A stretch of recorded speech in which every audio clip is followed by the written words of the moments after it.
এই 18 কোটি জনগণের মা অসুস্থ হয়েছেন, আবার সুস্থ হবেন। তিনি আমাদের মাঝে আরো বেঁচে থাকবেন।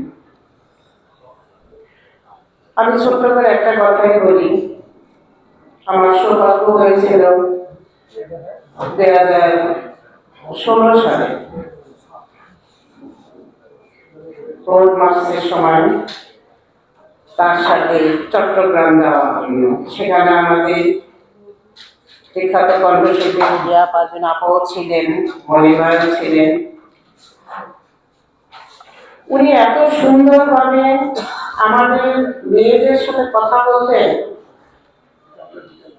যেটা যে শুনছে সে শুধু বলতে পারবে। এত সুন্দর সুমধুর কণ্ঠে শান্তভাবে সকলের সাথে কথা বলতেন।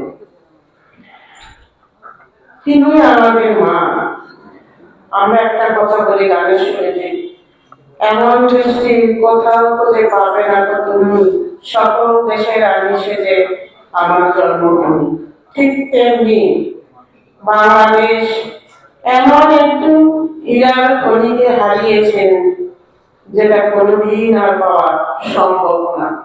শত হাজার চেষ্টা করলেও আমরা খুঁজে পাবো না।